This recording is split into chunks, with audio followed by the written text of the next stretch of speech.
Hello, everybody. My name's John Meadows, and I'm with Virtual Scholarship Fairs. Just wanted to thank you for joining us this evening, and we look forward to a really nice program again. We've been running programs since Monday, and we'll be running nightly programs through Sunday. So this is Friday. We're over the hump and winding up the weekend with a couple other programs, but we have a really good program tonight on essay writing, and we have a really wonderful speaker joining us from Washington University, Valencia Jones. So I just wanted to give you a little bit of background about Virtual Scholarship Fairs. It's a partnership between Infinite Scholars and Ward College Offers. They're well known within the college fair and online connection ability of students with colleges, big networks of colleges and thousands of students that they help every year. And what we're doing is trying to take it to another level as far as providing ongoing program virtually through Visit Days, which is the platform that you signed up for this webinar for.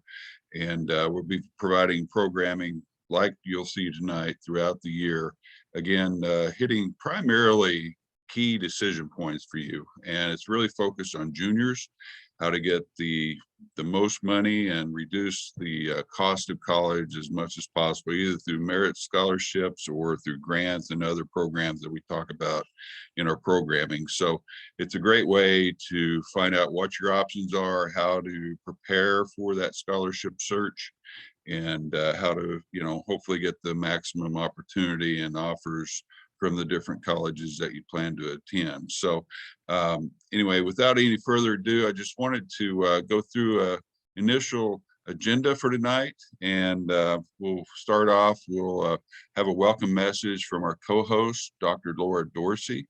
She's the Vice President of Mission and Engagement at Infinite Scholars, and she'll tell you a little bit more about Infinite Scholars and the impact that they've had over the last 20 years. Today's presentation, like I mentioned, will be by Valencia Jones, Washington University here in St. Louis, and we'll answer as many chats as possible. So feel free to ask any question. We have a very knowledgeable panel of experts that can answer virtually any question that you might have. So feel free to chat at any time. And after Valencia's presentation, Dr. Dorsey will come back on with additional resources available that are offered through Infinite Scholars and our website and various other sources that we have. And we plan to keep it about an hour. We've been a few minutes over every night this week. It's been such a great dialogue and discussion that we had to go over just a few minutes. So please bear with us, and we'll hopefully, we do appreciate the time that you take to, spend with us. And believe me, it will be well worth your time. Couple of technical reminders. Please locate the chat icon on the bottom of your screen. If you've never used Zoom before, then, there is an icon where you can chat. So please chat as much as possible. Any questions you have about virtually anything concerning scholarship and college prep and that type of thing, college scholarship prep. When you chat, only the panelists will see your chat. So don't feel like it's going to be broadcast to everybody. It will not. So it'll only come to the panelists, and we'll direct it to the appropriate panelists that can answer that particular question. Close all browsers and tabs for best viewing. There's no videos tonight, but it will help to, your resolution if you could close your browsers and tabs for best viewing. So without further ado, I'd like to introduce you to Dr. Laura Dorsey. She's our co-host. She's Vice President of Mission and Engagement at Infinite Scholars, and she'll introduce Valencia for you. Thank you very much. Here you go, Laura. Okay. John, thank you so very much for that great introduction. And I am so excited to be with you all tonight. Infinite Scholars is a nonprofit organization, and we do one thing, but we'll do one thing well, is that we help provide students that need the financial resources to be able to go to college. We help them with that by facilitating scholarship fairs across the country. I'll tell you a little bit about that as I go into the additional resources. But today, okay, as a retired English professor, one of my favorite people who are going to be on today, Valencia Jones, is the Senior Associate Director of Admissions at Washington University in St. Louis. And her topic that she's going to talk about today is how to write a winning scholarship essays. There's all kinds of topics on there about how to write a scholarship essay, but how to write a winning scholarship essay, you're going to get that from the experts today. So I am going to get out of your way because I'm telling you, I know today is going to be chock full of information. I've got my pen, I'm taking notes, and so I hope that you are too. So Valencia, we're turning it over to you. Thank you so much for such a wonderful introduction, Dr. Dorsey. I'm super excited to have the opportunity to talk about how to write a winning essay today.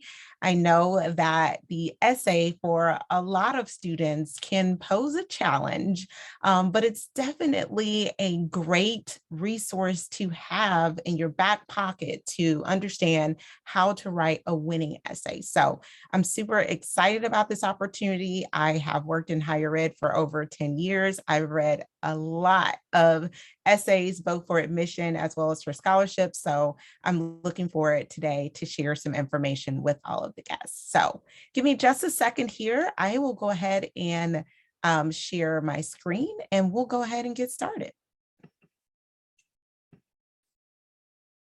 All right. Ready for the start. All right. So thanks so much, everyone, for your patience as I got the screen loaded. Again, Valencia Jones, Senior Associate Director of Washington University in St. Louis. The primary scope of my role is to work with the university as it relates to diversity, equity, and inclusion at Washington University in St. Louis. I also am originally from St. Louis as well, and I use she, her pronouns. So let's go ahead and jump right in. So why the essay? I know it seems like the why might be because it's required, but the why has greater depth from not only our perspective as those who might be evaluating it, but also for yours, because your why is going to be something that should resonate throughout your scholarship materials. But from those on the side who will be evaluating, the essay is critically important is because it helps us understand who you are as an individual, as a person.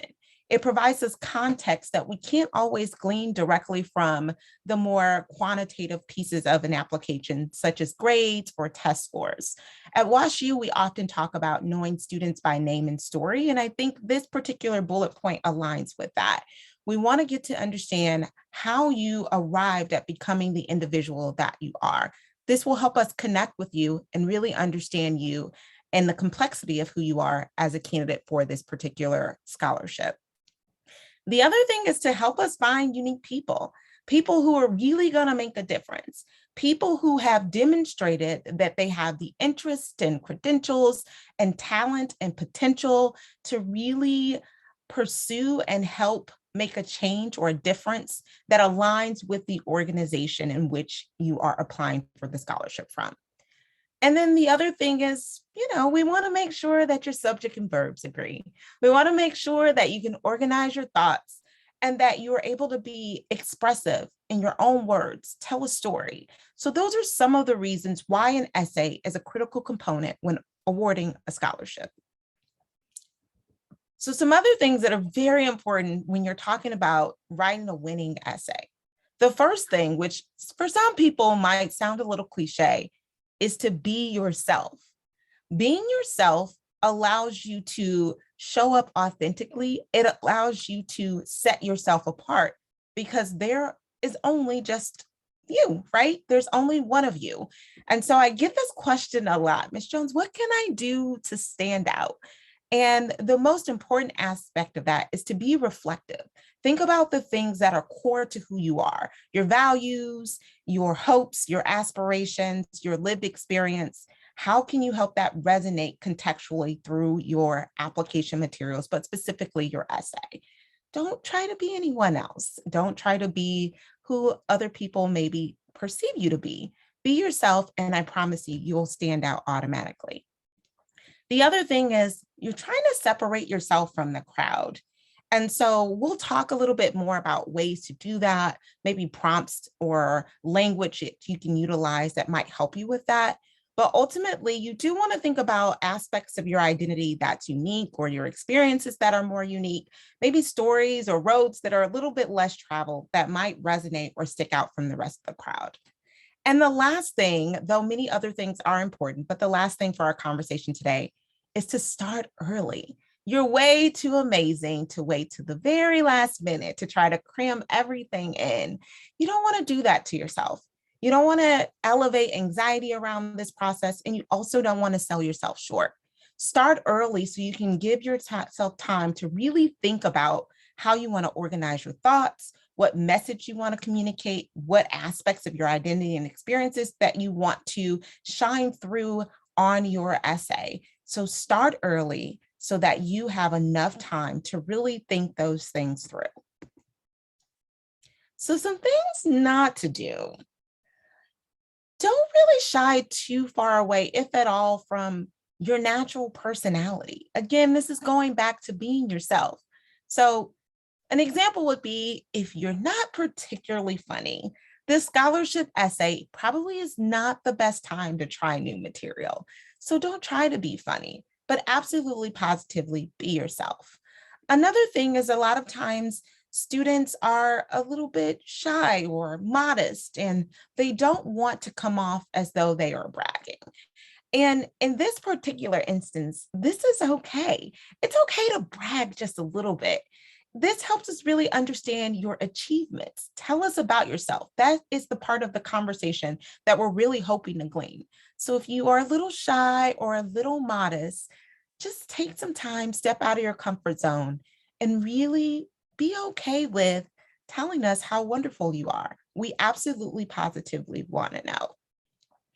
The other thing is, don't necessarily fall into the constraints of a template.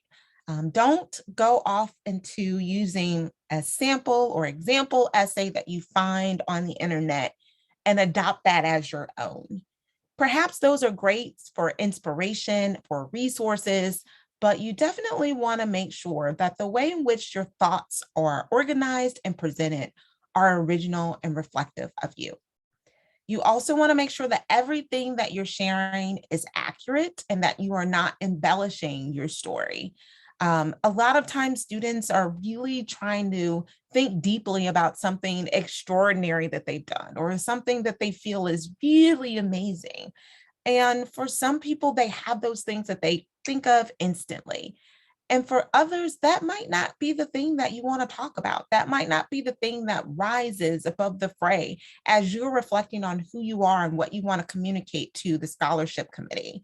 So it's okay to talk about something that you think might actually be a little bit more simple or maybe not as extraordinary as perhaps you have thought that you might need to communicate. And so some of my most favorite essays that I've wrote or read, I should say, are really about common things that help me understand the humanistic side of the writer. It draws me in, and I feel like I'm really getting to know them. So definitely don't shy away from thinking about simplicity in these instances because sometimes they can be really effective. Try not to use an essay that you've already written. Again, you want to think deeply about what the prompt is. You want to think about the mission of the organization that's awarding the scholarship. So you want to make sure that the materials that you're presenting are tailored to this particular essay that you're seeking out. And then also the essay shouldn't be used as a regurgitation of information that's already been provided. We really don't want to reread your resume. If there happens to be something on your resume or in other application materials that you are submitting to a scholarship committee or to a college or university for a scholarship, make sure that you're adding more context. You're rounding out the story. You're helping us really understand why this particular aspect is super important to your identity or why you should be awarded the scholarship. So it should be introducing something new or adding a different perspective if you are using activities or other application materials that you've already shared. So we all know, of course, that making sure that your essay is grammatically correct, typo-free, are going to be very salient. So those are going to be things that at the bare minimum you want to do. But in addition to that, how you elevate your application and your essay, you should definitely, again, really drive home those core beliefs and make sure that you're taking those core beliefs and values that you have and aligning them with the purpose and the mission of the organization or the scholarship's mission, so that we really can understand, again, why you are the best candidate to receive the scholarship. So some things that you can do to really help drive this home is to make sure that you're, one, using emotive language, and we'll talk a little bit more about what that might look like. And the other thing is to be direct and succinct, right? We want to make sure that we can get to the point and that we can understand the most important aspects of what it is that you're hoping to convey without having to make too many inferences. You want to make sure that it's easy for the reader to follow along and understand exactly what it is that you want to convey.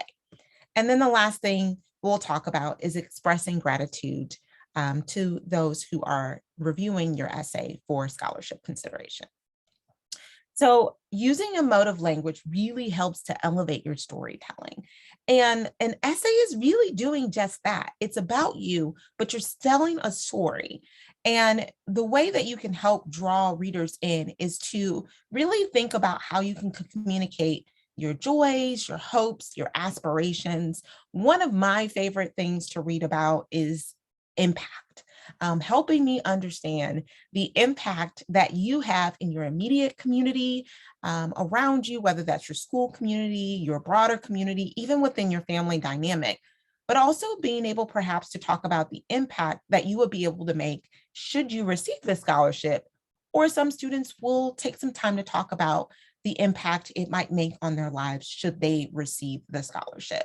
So again, thinking about being a bridge builder, thinking about being a change agent, and really utilizing those emotive language words to help draw your reader in. We talked a little bit about this earlier, again, making sure that you're being very direct, very intentional with your words, the composition, and the way that you are presenting your essay. Where possible, you might even want to include the organization's goals or, again, their mission to really help them understand how you as a person or aspects of your identity or experiences align and or support with the organization's goals or the scholarship's goals, right? So if the scholarship or organization is an organization that's really seeking to support students who are first in their family to go to college, being able to talk about being first in your family to go to college would be helpful because, again, it aligns with that particular mission. You definitely want to talk about different achievements or involvements that relates to the scholarship, right? So if you are a student applying for a scholarship that is designed to support students who are talented writers, right? Have you written a book? Have you written any poems, anything that's published? Do you even perhaps volunteer with younger audiences to help them develop their writings? So you can really think about this from divergent perspectives in ways that maybe you hadn't originally considered. So again, that goes back to planning to really help you understand how you can align your achievements and involvements with the scholarship. And then, of course, you want to close with a bang. Have a compelling statement about the impact and what this means to you. You want to make sure that you're drawing the reader in and it's very memorable. And I have a quick question here. We can take a pause. Is it appropriate to have someone proofread your essay before you submit it? And yes, we will talk about that a little bit later, but absolutely positively, I recommend that you do have someone proofread your essay. Typically, I would say maybe 2 people, no more, typically, in my opinion, 3.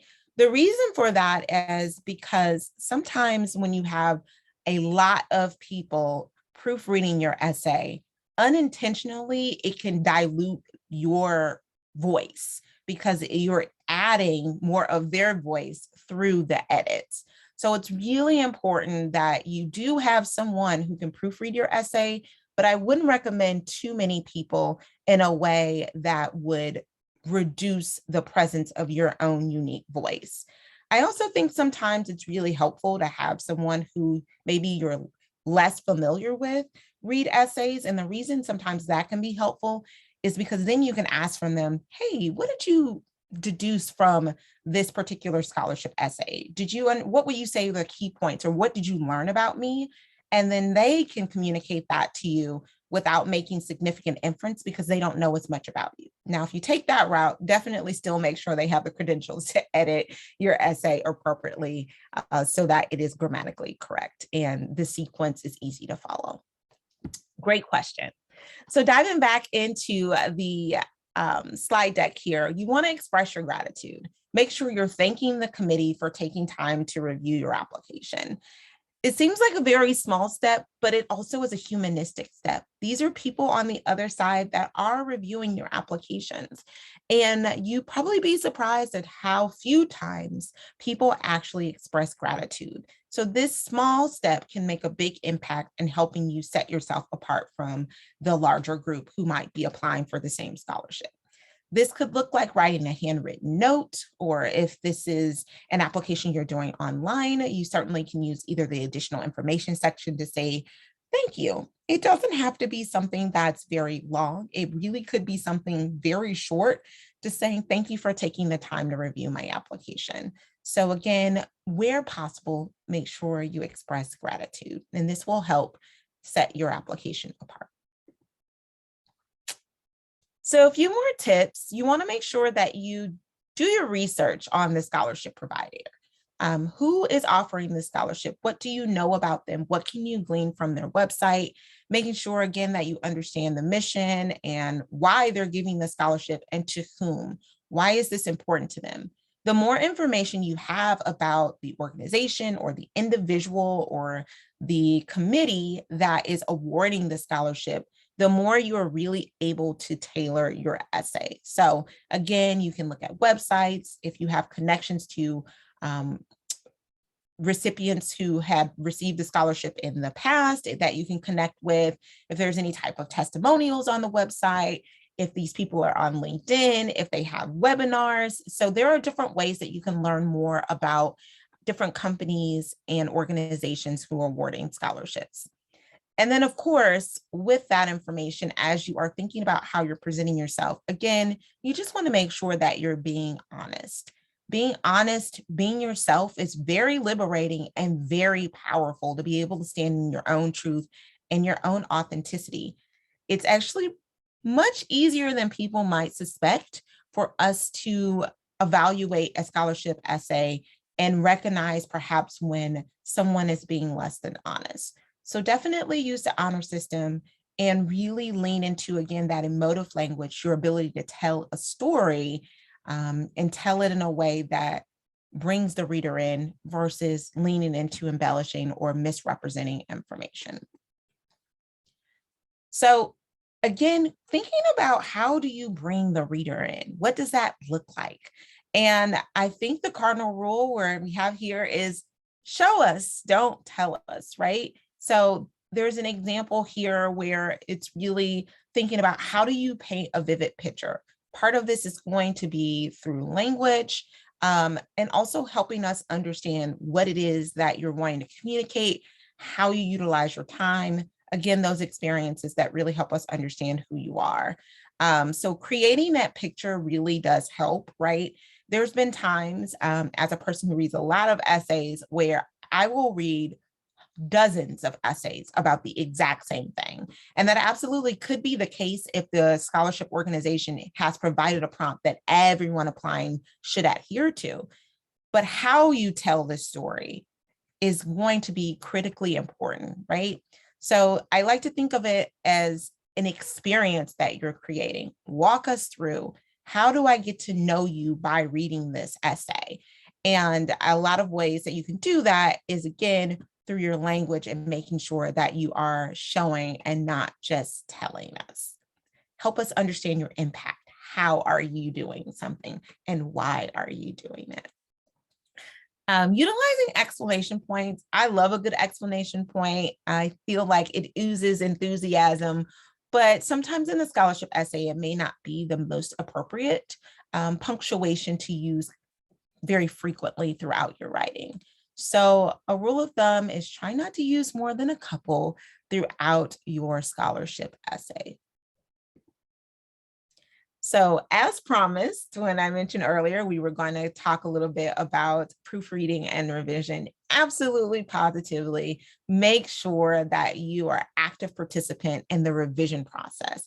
Make sure that you're giving yourself enough time to have a full revision process.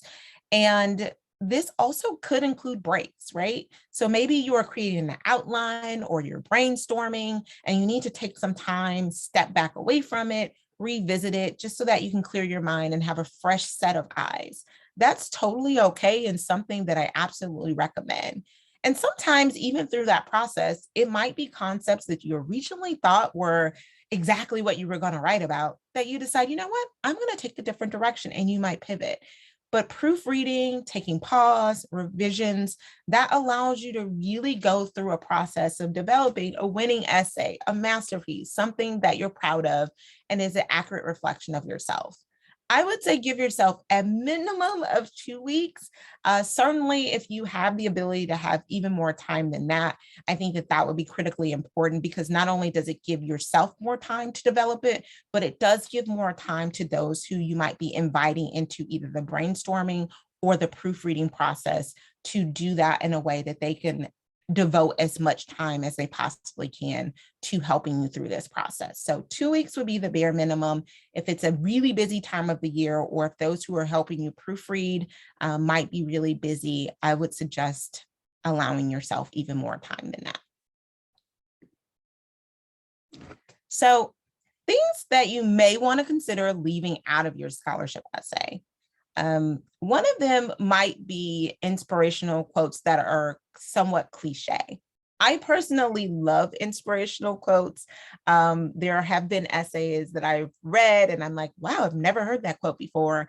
And I might write it down or look into it more. But these tend to be, again, ones that are a little bit more extraordinary that I haven't heard. So if you are planning on using an inspirational quote, my suggestion would be to make sure that it's perhaps one that's a little less commonly used, or that you don't overuse those quotes within your essay. Again, we want to really hear from you, but if you are indeed inspired by a quote, you can use it, but you want to make sure, again, that it's relevant and it has some purpose in regards to why you are using it and how applicable it is to the prompt or what it is that the scholarship committee is hoping to learn from you.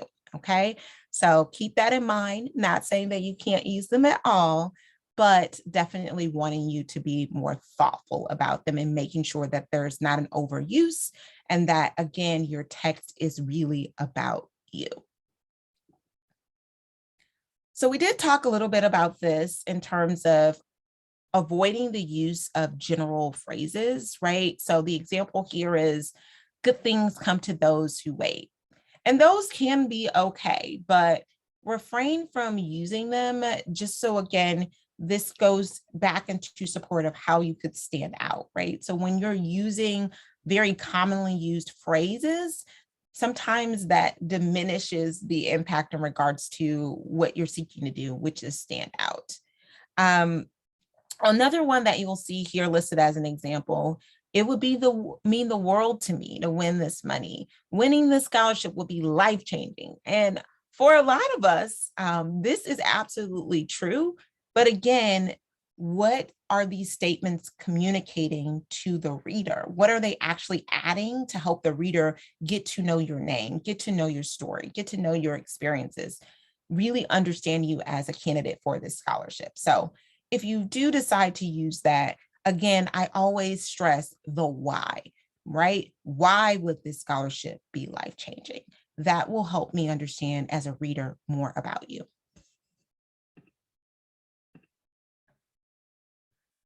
All right, so taking a quick pause, love when we get questions. The question I see here says, my teacher recommends that the opening sentence should not start with I or be about myself. Is that good advice? I think that depends on what you are writing about and what the prompt is asking you to write about. And the reason that's going to be important is because we do want to get to know you.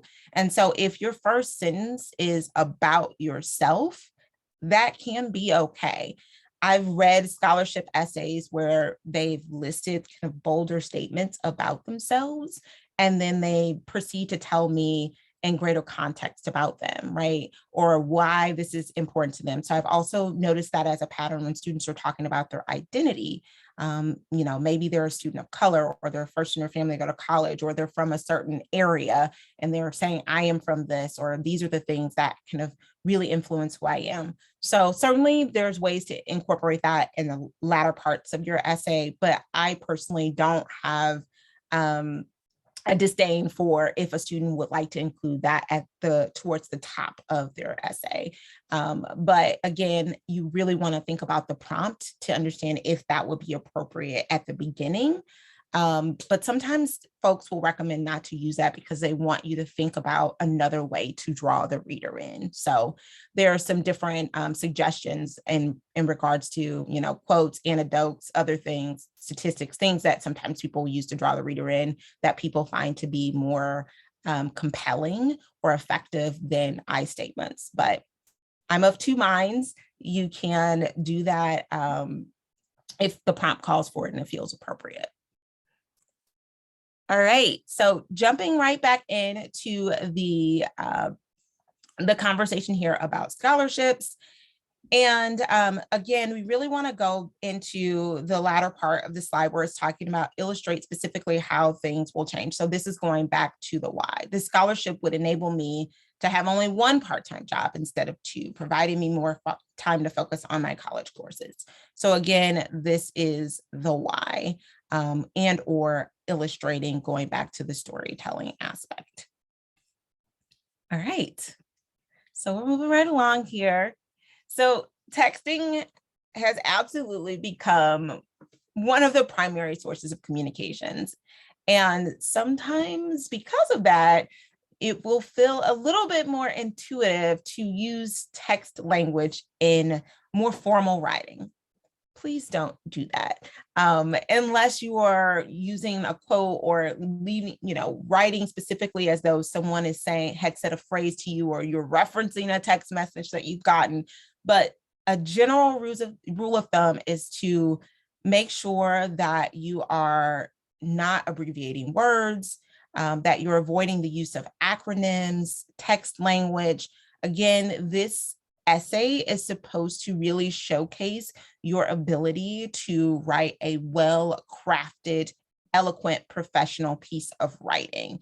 So avoid doing that, because if you do that, that might actually help you stand out, but not in the way that you anticipated. So again, if you are using text language, it should be if you're actually referencing a text that you received or some type of quote or something like that, but don't use it throughout your actual essay. Controversial topics. That one is always, controversial, right? Because a lot of times people are trying to figure out what to write about if they have more latitude in the prompt. And some people are looking for that shock value. And as a person who's read a lot of essays, I will say that this is a topic that I really recommend that students think deeply about should they decide to go this route. My general recommendation is that you avoid them unless it's directly being asked for you to write on this topic.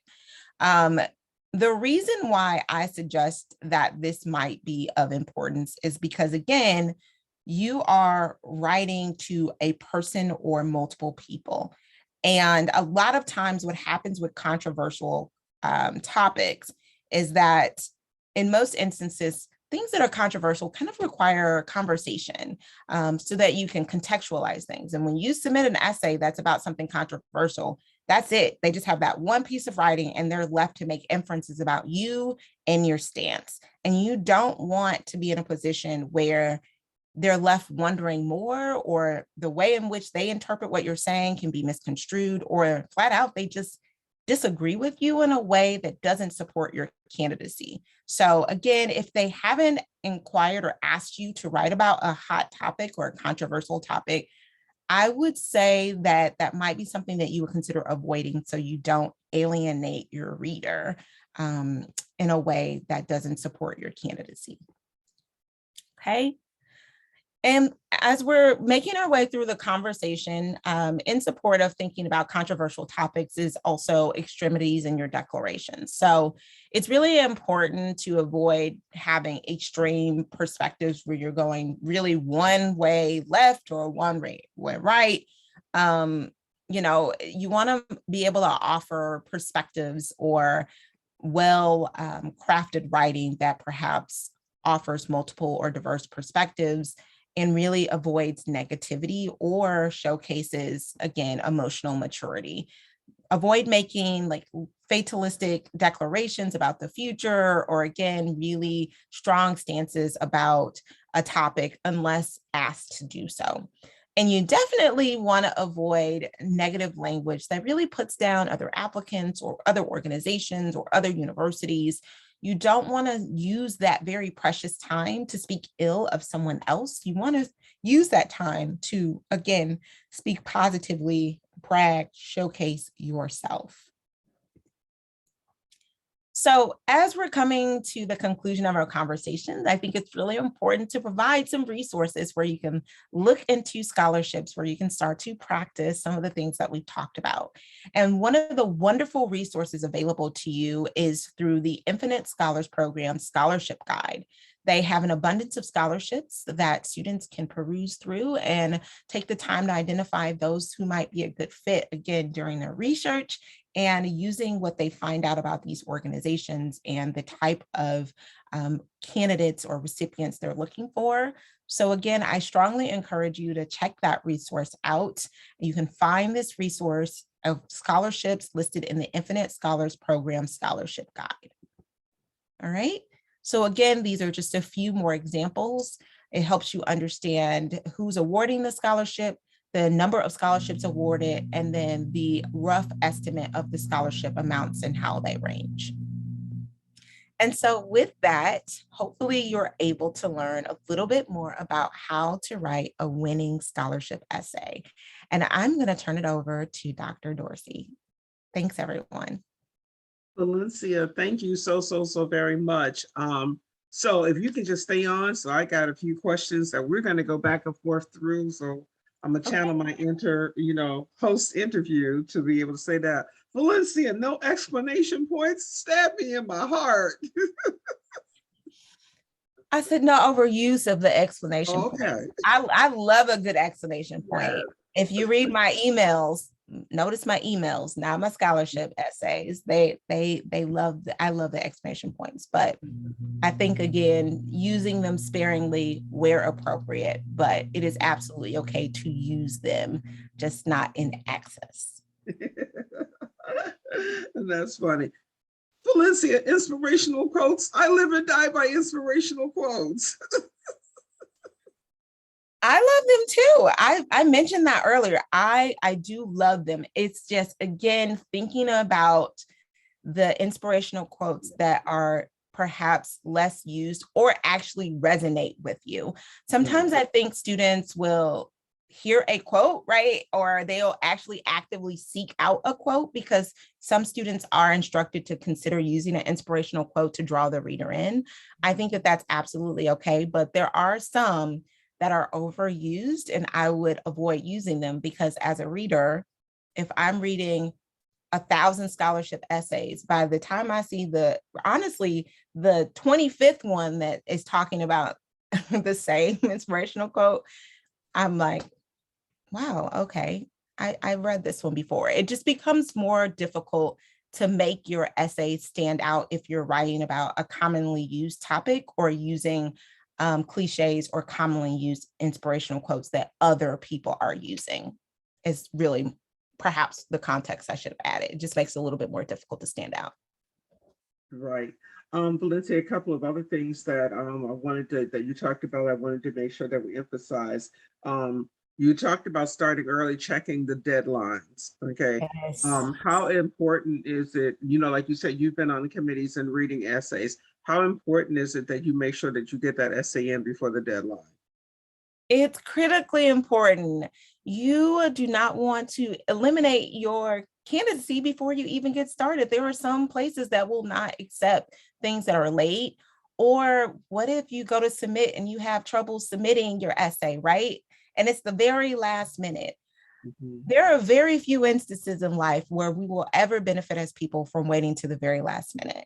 The other thing is that as a person that reads a lot of essays, because a lot of people do wait to the last minute, I tend to have way more time earlier in the process to read essays, spend more time reading them, because I have so few people who turn them in early versus right at the deadline, I might get 500 essays, right? And I need to still get through all of them by a certain time. So if you turn your essay in early, chances are the committee might actually have more time to spend reading your essay. Okay. All right then. One of the other things too is that that we have a tendency to find out is that usually essays have very specific guidelines about what the essay should be about.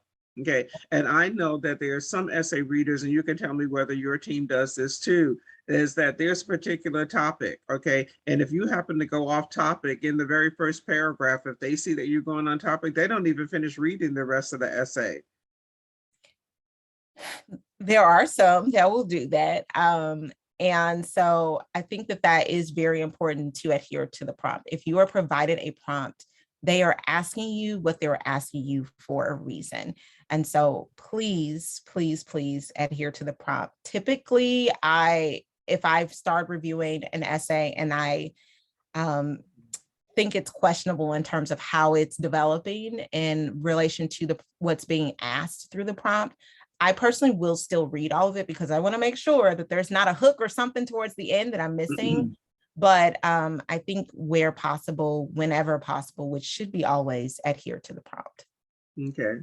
One of the other things that we talk about adhering to is that not only do they give you prompt, they give you very specifics. And if they say, 300 words or 500 words or whatever, that it's very important that you adhere to that. And again, before they even get to you as the reader, who's ever looking at them will see that you didn't follow directions. It went over over their word count. It went, it was done in a Microsoft Word, document or something like that. Absolutely. I always encourage students to please adhere to the parameters that are being provided. That includes word count, that includes maybe the type of file, how they want you to save it, where they want you to save it at, sometimes even with how they want you to name it, right? Or is it, Valencia.Jones _ Infinite Scholarship 2022, right? So that's really important. Some places you can't even submit something, right? If you're doing it electronically, if the word count is in excess. You also want to make sure that you're understanding, are they asking for word count or characters? So that's another small detail that you want to pay attention to so that what you're submitting aligns with what they are asking for. So be sure to do that. And if you find yourself going over, again, that goes back to the recommendation of finding a way to be direct and succinct. Really work with those who are helping you proofread to figure out how to pare that down.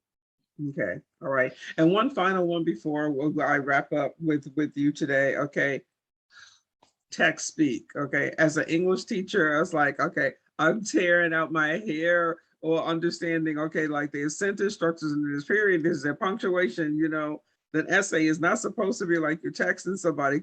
So can we just re-emphasize that one again? That's one of my pet peeves. So. Yes, please avoid text speak. There is absolutely a place for it. It is just not in your scholarship or admission essay. You don't want to alienate the readers. The acronyms can be confusing. They can question your ability to use really professional judgment, right? Or they might, or also worst case scenario, you might use an acronym and your understanding of it is something and their understanding is totally different. And so again, you're alienating the reader. So please avoid text speak, use it where appropriate, but just not in your scholarship or admissions essay. All right, Valencia, thank you so very, very much. It's Friday evening and I know that you could be doing anything, but the fact that you're here, being able to provide information, to our students and our parents or whatever is so, so very important. So we so very much appreciate you. I'm going to go over a few things, but if you just hang out in case there's some more questions, that'll be perfect. Okay. Absolutely. So let's get into some additional resources, John. So if you could just cue up my video with my presentation for me, please. All right.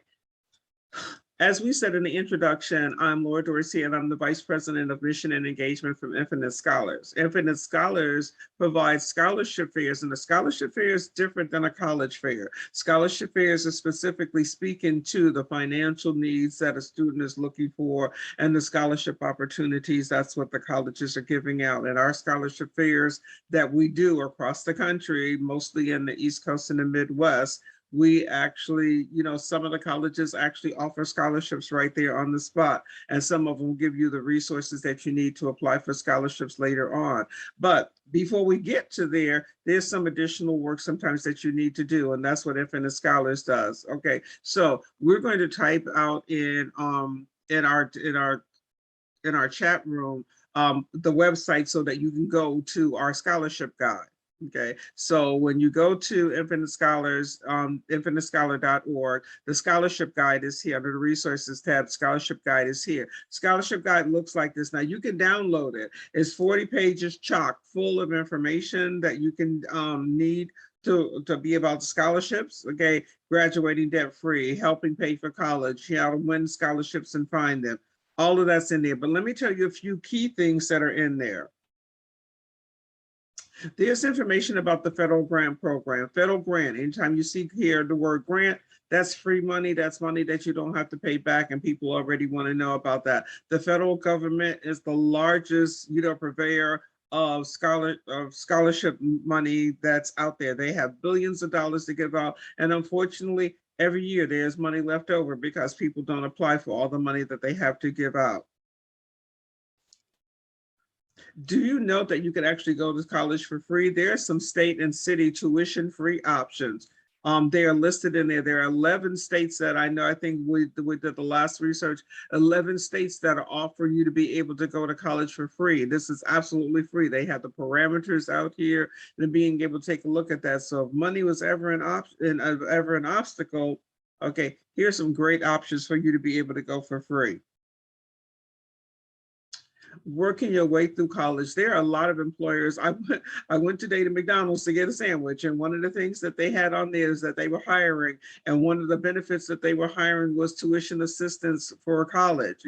So if you work at McDonald's, they give you an extra $3,000, toward your college scholarship. So there are a lot of organizations, especially now, that are doing that. So check with your employer, be able to see. There's often information about paying for college through service.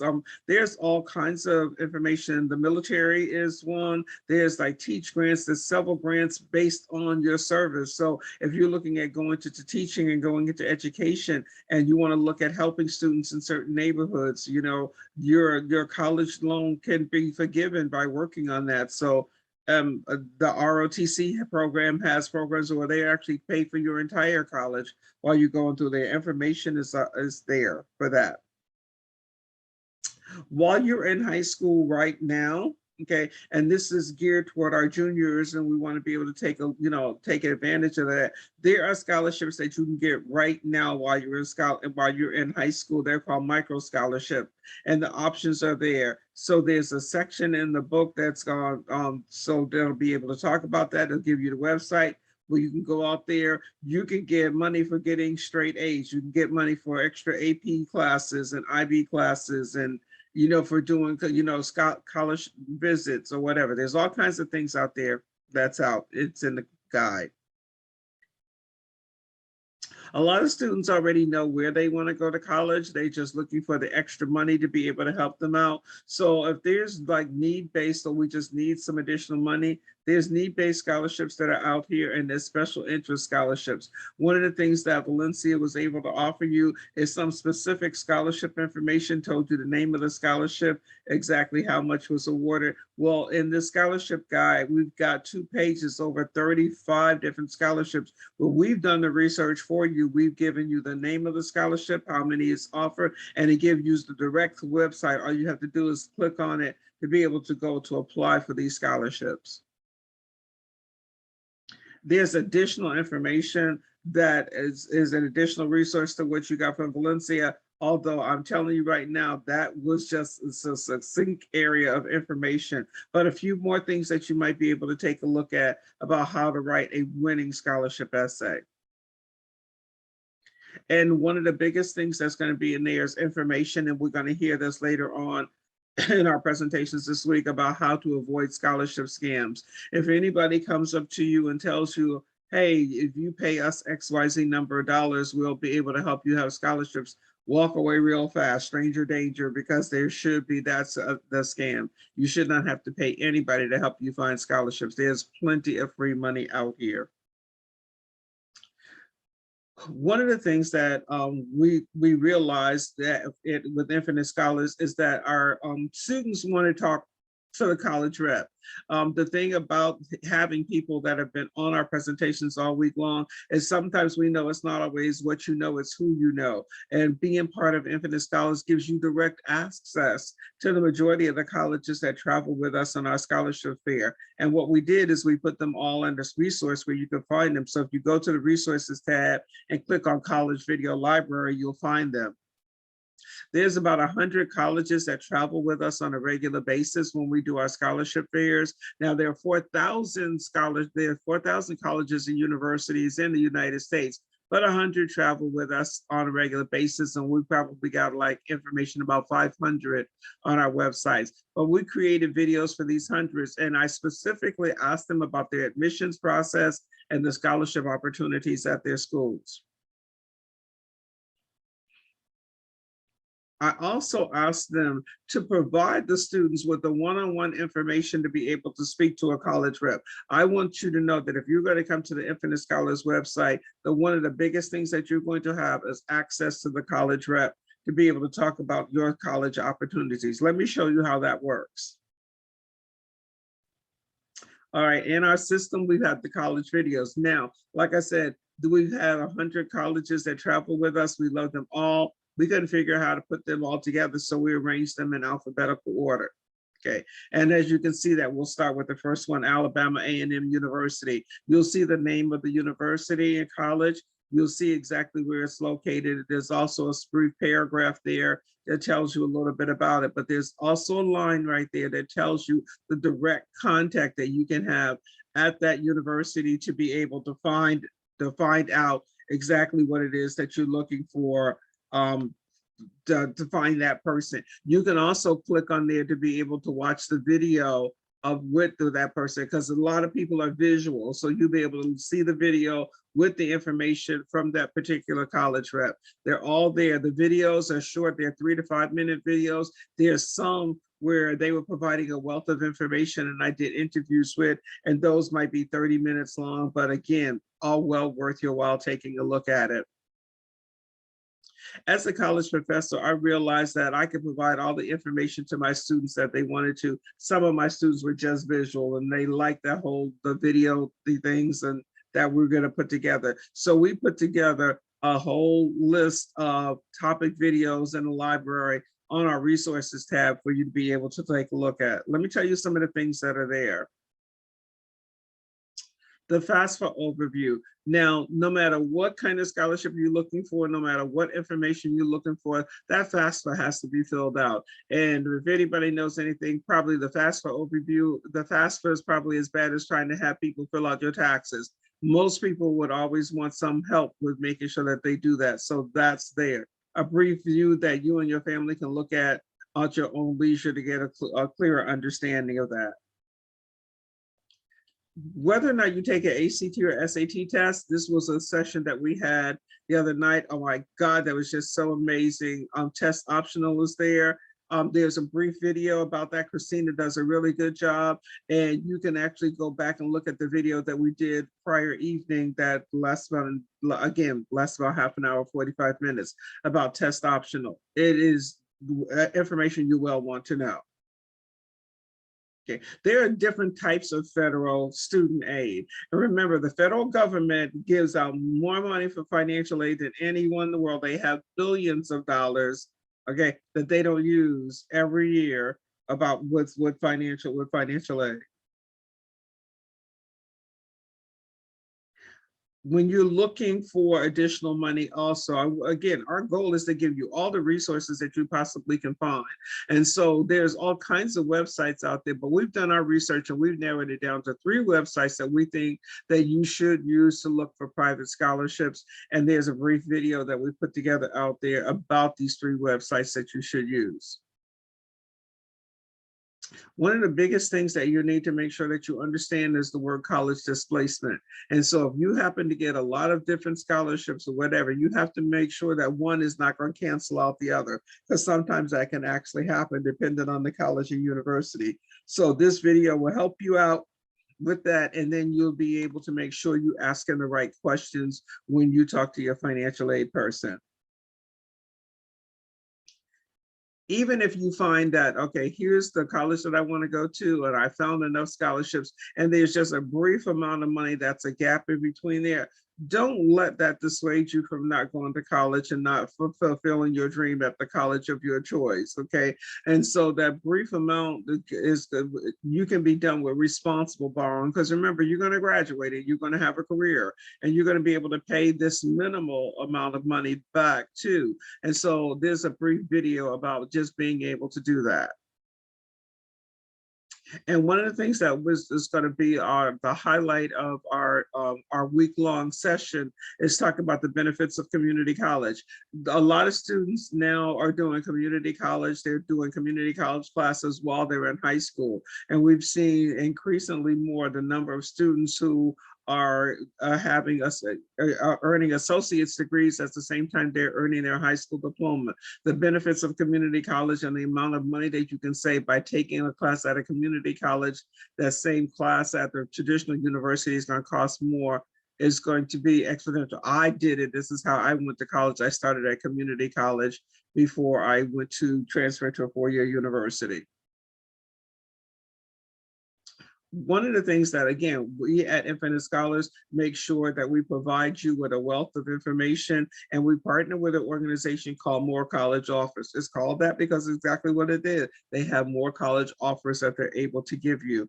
And if I want to make sure that I provide you with the best of information, the person who runs this particular organization is actually here. So I'm going to turn this over to John Meadows so he can tell you a little bit about More College Offers. John?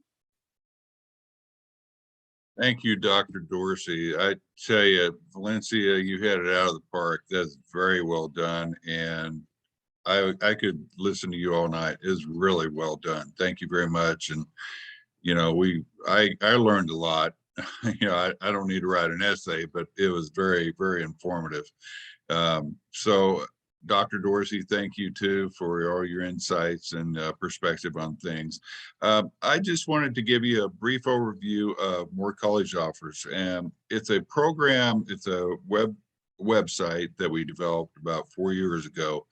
It's designed to help students connect with colleges. It's we realized at Infinite Scholars that a lot of students couldn't attend our fairs and connect with colleges one-on-one personally. So we developed More College Offers, and it's really a big search engine, and it's proprietary technology we developed that allows colleges to connect with students. And basically all you have to do is sign on as a student. And once you get an email from the system, you can set your password. It's totally protected. You don't have to worry about getting your information compromised in any way. And then go in, fill out your profile, which is about 21 questions, and it's really questions that recruiters said they like to know about students to evaluate their qualifications for different scholarships that they have. It's really scholarship focused, but also admission. But complete that and make sure that you go on at any time that your situation changes. Say you want to change your emphasis or degree in college that you want to pursue, then make sure that's changed and current, because you never know when colleges are searching the data. And really, it's a way for colleges to search for students that they're looking for, in different states, different regions, different, if they have a special scholarship for engineering, then they can go on to more college offers and find students that fit the profiles that they're looking for. So it's really a very innovative technology we've developed. It's helped a lot of students connect with colleges. And whenever colleges find your information, they will contact you through their normal communication channels. So it's a great opportunity, but make sure you sign on. It's totally free for students, so you don't have to worry about any sort of cost, but just sign on, register, complete your profile, and wait for the colleges to contact you. Wait a while, because sometimes you never know when colleges are looking through the data, so be patient with it. But it will, particularly for juniors now, go ahead and register as soon as possible so that you can get on, and colleges are able to search the data, your information, and reach out to you. And it's great for underclassmen, because colleges looking further down the pipeline. They're looking all the way into high school now for students, and trying to identify students that might fit the type of student body that's trying to attract. So anyway, that's it for me, and I will turn it over to Dr. Dorsey. And thank you very much, and it's been a wonderful evening, and we'll close it out from there. Thank you, Doctor. All right, John, thank you so very much. Valencia, thank you also very much. It's Friday evening. We wanted to be respectful of everybody's time. John, I'm only 2 minutes over the time that we have. I really want to thank everybody that's behind me. I just happen to be the pretty face that, like Vanna, that changes the letters, okay? But it is John Meadows and Steve Viola who are behind the scenes, who make all the technology work for us. I think too often we do not give credit for all the people who are behind the scenes that make all of this happen. Our guest speakers is today, Valencia, thank you. It's Friday night. We could be anywhere doing anything, and we're here doing what we do best, is trying to help students being able to do that. Thank you so much. You're going to be able to see Valencia's recording, where it's going to be listed on our website to be able to do that. Again, it's Friday night. It's Laura Dorsey. Thank you so much for being here with us. We look forward to seeing you on Saturday and Sunday. We'll be here the same time, the same place, again, providing you with a wealth of information. Thank you all very much, everybody, and good night.